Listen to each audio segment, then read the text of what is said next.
I'm on Whiskey Quest. Ding. Amadeus. Who is Amadeus? I'm Amadeus. I'm playing with myself. My character Kane is based on the 1970s era TV show Kung Fu. I am Gary.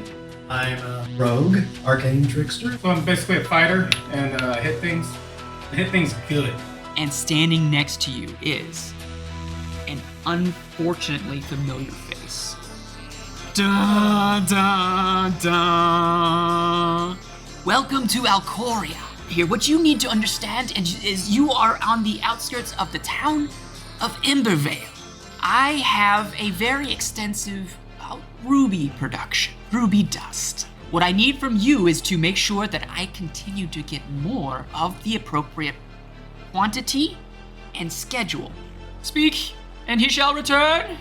You see one stand up. Zombies will climb up out of the ground and leans its head forward to turn and look, and you see. So like a force field? I am your conqueror Valen. Prepare to die. The flying Valen now points, and a little red dot appears in the tip of his finger and fires out as a fireball. Erupts in the center of the field. Everyone needs to make a dexterity saving throw. 15. 15. You take 46 points of fire damage. Ouch. What was yours? 12, but you can choose to take half this, so you take 23. 19. You are able to avoid some of the effect by jumping to the side. You only take 23 points of fire damage. You two are both in flames, so you will take an additional, because you are already on fire, an additional 6 points of fire damage. But that also damages these guys, so they gotta do their rolls. It appears that yellow has now been taken to the edge as it has now entered single digits. But orange appears to be relatively unfazed. There's bits of flame attached to it, but it is not exactly looking like it's struggling.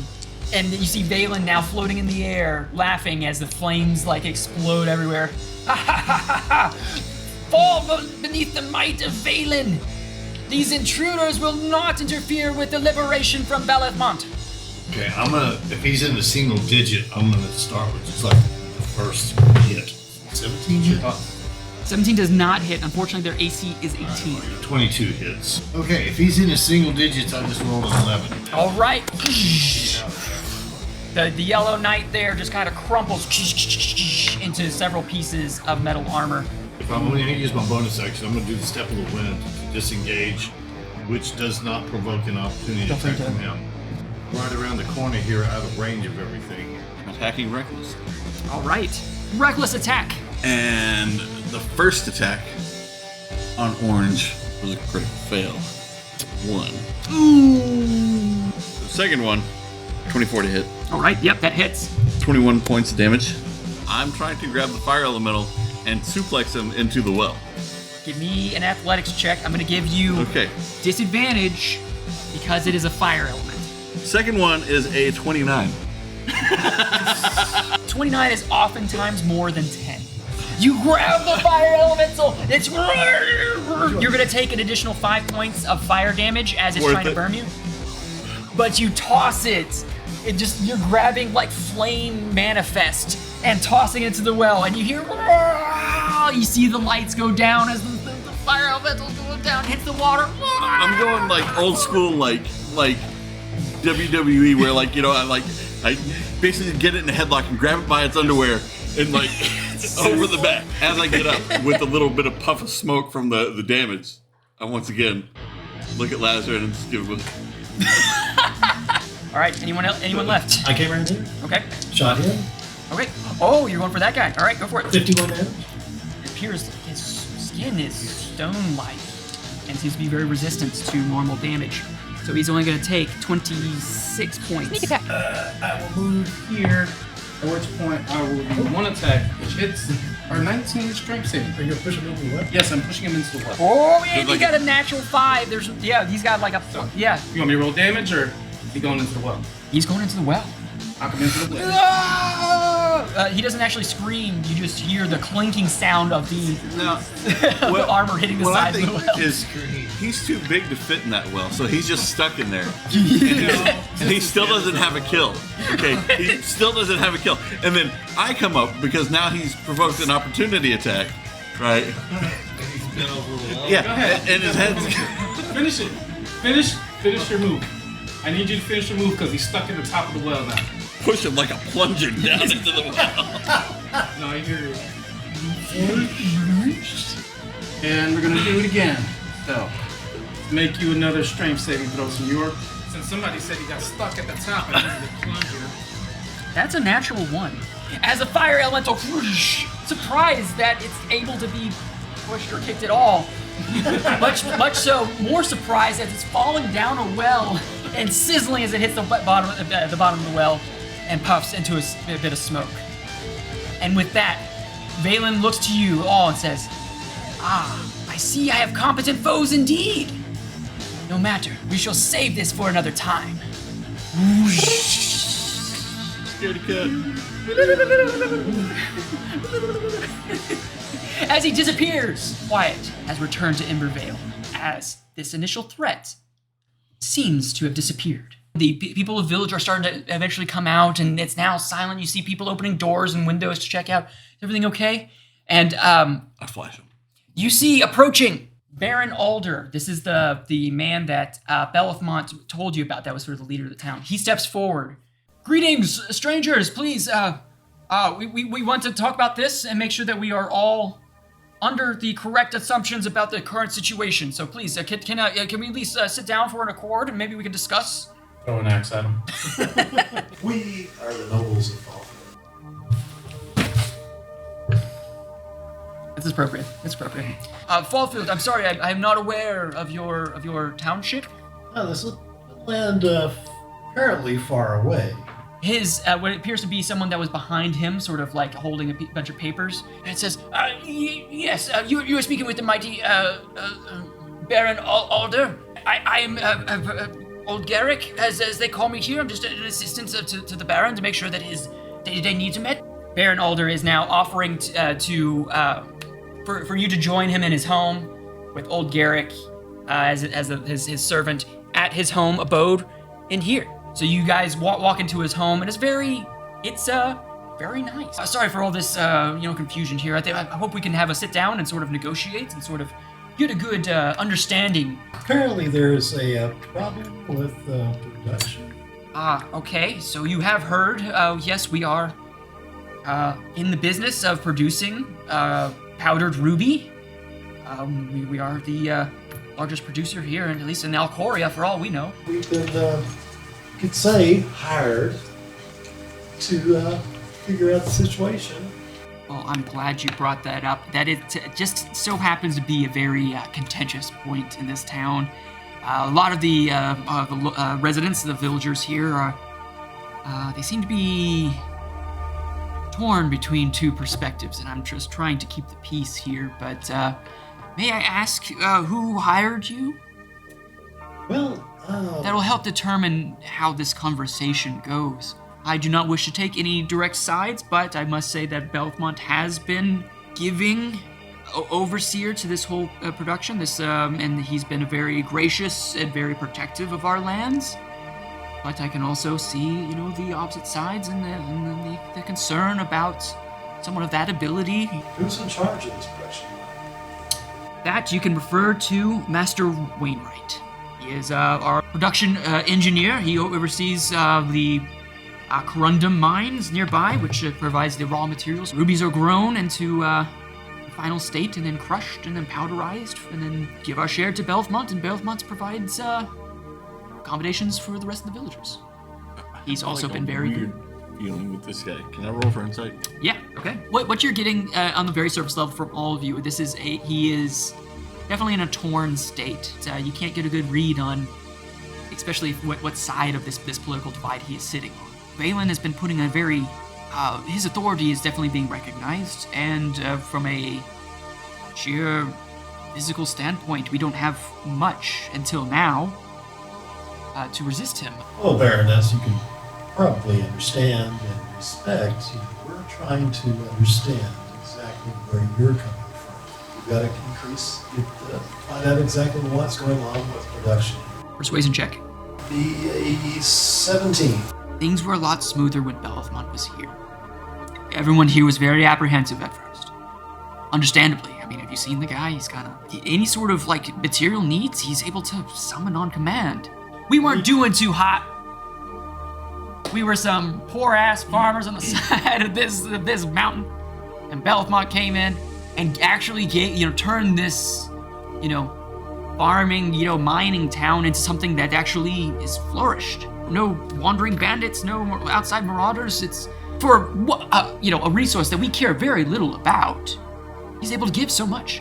Well, maybe an introduction to Master Wainwright. Oh, please, and absolutely.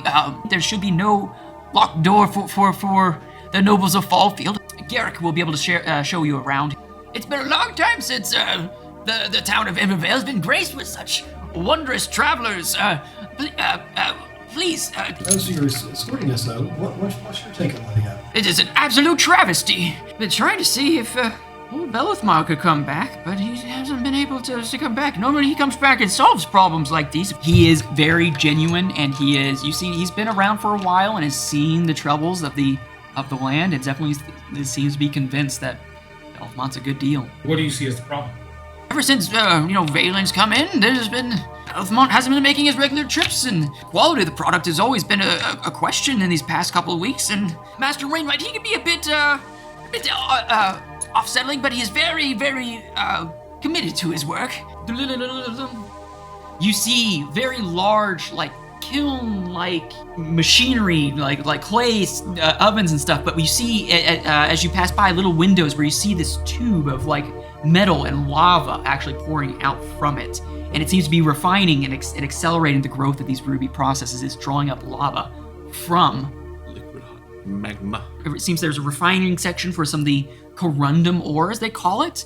It seems to be something that's necessary to help grow the rubies, and then using these kilns to sort of age and accelerate the growth process.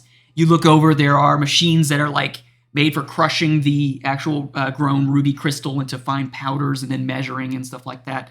Nice little rows of thin white lines, Somebody give me a straw. You see Master Wainwright as he is described. What's going on? What are you guys doing here? Yeah, we're very busy and we got a lot going on. What do you do? The shortage. Dude's all kinds of coke. Doc Brown on coke. Make it quick. I got a lot to do here. Very busy. We've got an understanding that there's a production problem. No. We are fixing the production problem. We're here to find out what the problem is to help you fix it.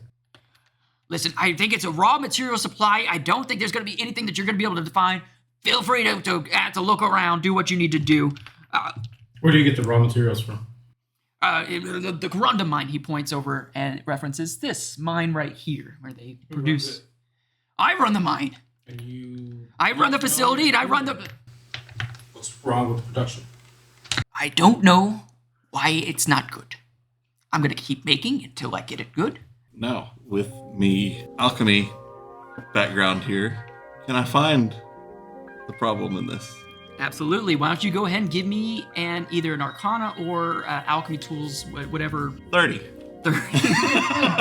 So, Amadeus, his experimentation with potions, transfiguration magics, the kind of Hulk origin story of mad scientist. He has spent a good time at the university and has granted himself a great deal of knowledge. And the growing of the ruby crystal, and everything like that, even the ore itself, if there was imperfections in the ruby growing process as you're looking through and analyzing, if there's anything happening, it's happening afterwards in the powderization phase or later. And with that, you hear that? I hear a bell. It's so quiet. It's a bell. I can hear a whiskey drop. It's a whiskey time. Old Forester 1897 Bottle and Bond is a bourbon made as a tribute to that famous moment in whiskey history, the Bottle and Bond Act of 1897, and is part of Old Forester's Whiskey Rose series. Old Forester 1897 is a rich, full-bodied bourbon with notes of dark cherry, caramel, baking spice, and charred oak, balanced by a big and bold finish with lingering fruit, spice, and oak. As noted on their website, Old Forester was introduced in 1870 as America's first bottled bourbon. Old Forester, 1897, bottled and bond. Again, drink responsibly. Always have a designated driver. Yes. This is, of course, being a bottled and bond bourbon is 50% alcohol or 100 proof. And this is part of the Whiskey Rose series. I definitely smell more spice in this one. It almost smells like eggnog. Like it almost smells like eggnog taste to me. If you were to I get whiskey in the eggnog. It says on the tasting notes, robust. Robust? Robust. Man. Robust. There we go. Busted. I got it. How much have you had to drink so far? Intense caramel. Drink responsibly. I don't He think lives here. I don't think you need the big one anymore. What about the taste, guys? Smells like Roberta's bust.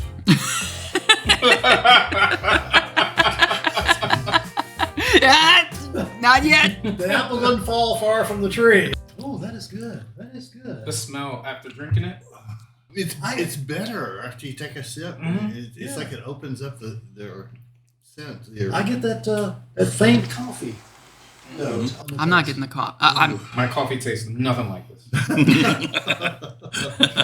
You'd have a lot better mornings if it did. It's not bad.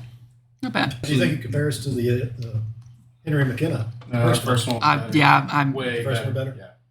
Yeah. I like the McKenna better. I mean, this one is not bad at all. I would never snub my nose at this one, but the McKenna I liked better. Yeah, nice. I like this. I It- like Yeah. this. it's nice. Doesn't Yeah. burn my tongue. Doesn't go down harsh. I like it. Yeah. 50% alcohol. For 50%, this is still not bad. Yeah.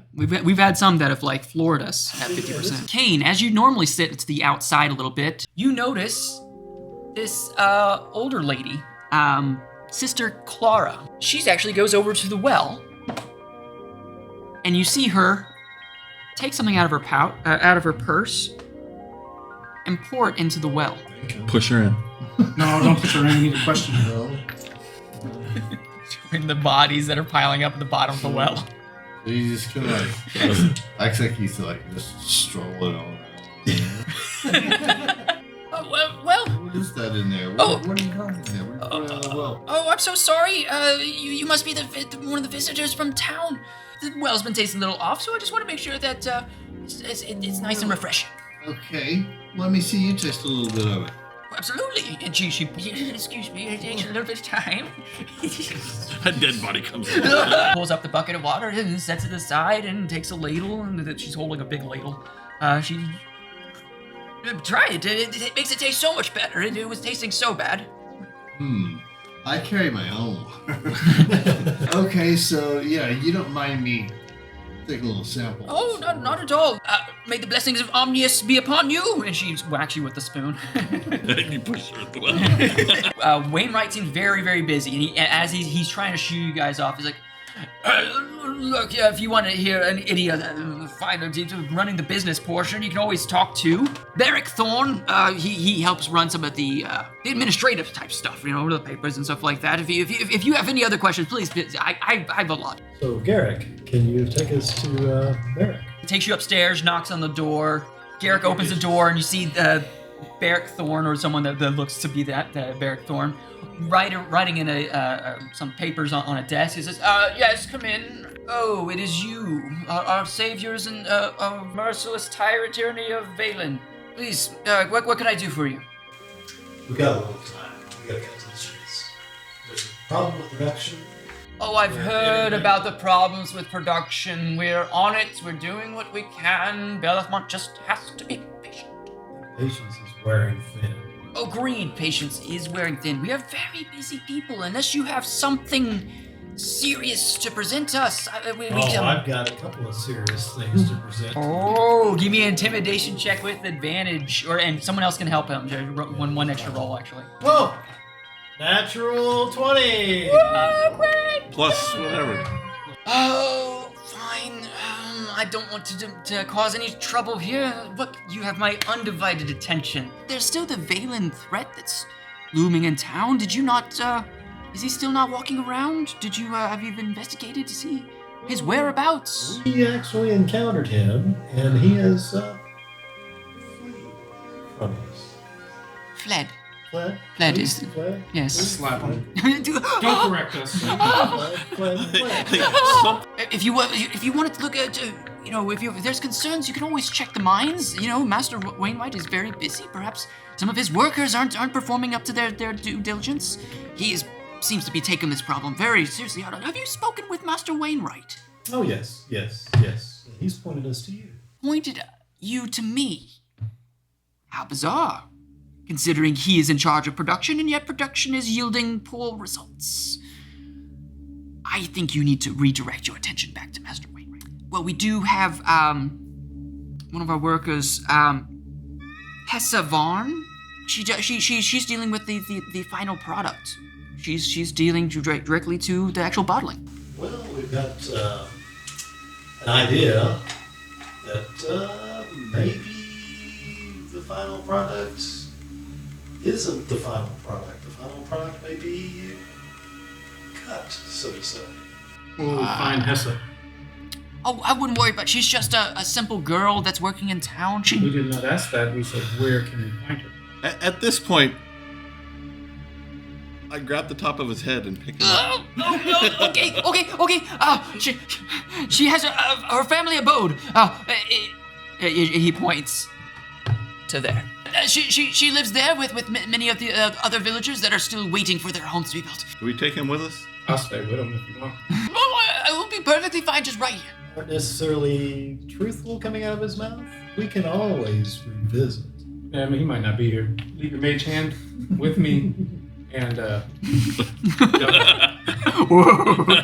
And everyone else leave. the mage hand is to let me know if anything goes wrong. I have my own two hands to pleasure myself. I think we need to be stealthy here. I'm going to go invisible, cast invisibility. At level 3, I can touch my friend here and turn him invisible. Okay. I suggest he stay with Barrick and see if we gain some information. Like, leave and then sneak back in invisible and as so we're that. walking out, I touch him. He becomes before the door closes. He walks back in. I become invisible and I head over to Miss SLR. I go to meet Kane to see what he has found. And with the sample of water that he had with whatever she was dumping in, I gather that from him and I go and start testing that water. Give me another alchemy tools check. 18. You get out your kit. You're doing some quick little tests on the chemicals. The big things that you're noticing are there's a lot of chlorine and a lot of sulfur. Two big chemicals that are starting to, and they seem to be competing with each other. Don't they have some of the final product there in the house? They do. Yeah. You want to test that? Yeah. Okay, Are they putting water in this? Okay, go ahead and give me a test. Nat 20. Nat 20 for a total of 31 on an alchemy tools test. You go all out. After seeing this, you're trying to put pieces together. You're getting the math equations going around. Do. You are noticing two major compounds in this powderized form. Perfect, pure powdered ruby. Red glass. As you're looking through the production means, the excess ruby from the production is going somewhere else. Barrett Thorne, what you notice is he closes the door, and you've already made it into the room. You're just kind of quietly standing against the wall. How could he see me? He definitely looks nervous. Going through papers, setting things to the side, finds a very unique box, opens it up, and you see a little scroll inside. He opens it up, rolls it out, and takes out this pen, and it seems to have a bit of a glow to it, like a light. As he's writing, Conqueror Valen, they are here, they are on to you. Be aware, these are powerful people, and they are inquiring about the process. I knock him out. You just hit him like Smack him after he Club him on the finishes head. And I grab his box, his paper, scroll, roll it up. He's completely knocked out, unaware. It's Knock just him that. out, tied him up, gagged his mouth. Heading over to Did you bond Hessa gag? Varn. You notice this is a very large inn of sorts, but upstairs, you're trying to listen in on conversations, trying to figure out which one's Hessavarn, which one's Hessavarn. Hessavarn appears to be in one of the last rooms. You know how to pick a lock? 21 for your Thieves' Tools check. You're able to open it, and as you do, you look inside, and what you see is this bizarre circle with this pulsing red glow, a large collection of powder in the center, and there's emanating this red pinkish light going around it. This is a high-level spell that's being cast. But you guys meet up in center of town, and you share the information that you've gathered so far. Kidnap Miss Varn and bring her into a room and hog-tie her as well. Okay, so who's gonna make the grab on Hessa? Whoever's fastest. Might have to. You? You're the fastest? You're the fastest. Get that bitch. I'll grab her, shoot. Good to meet you all, but this whole Bellefonte situation's been far too out of hand. And you are just a master of the human form. A master of kidnapping women. Got it. And you push into a room. Now that her door has been unlocked, you guys make your way into the room and stumble forward. So we're positioning ourselves kind of in the outer portions of the room as hidden as much as possible. Being my 7 foot tall half orc barbarian. Very not You look subtle. invisible when you do that. So you go ahead and write the message. Come get this wet in Hessa's room. This wet in Hessa's room. We're making a magical medieval booty call. Alright? He shows up just raging hard. Don't care. Yeah. But But as you're writing this, and you see the blue ink, it kind of glows as you're writing into it. You see on Hessa's person a scroll on her waist glow blue. Her eyes go red. You really shouldn't have come here. oh, it's him. But I'm not done. You see the form twist and contort. Hold on, Kane. Hold on. Watch out! I'll pull out the paper. Never mind. What the fuck is going on with Vader? Is Timmy gonna find all the bodies in the well? Anyway, find out next time on Whiskey Quest.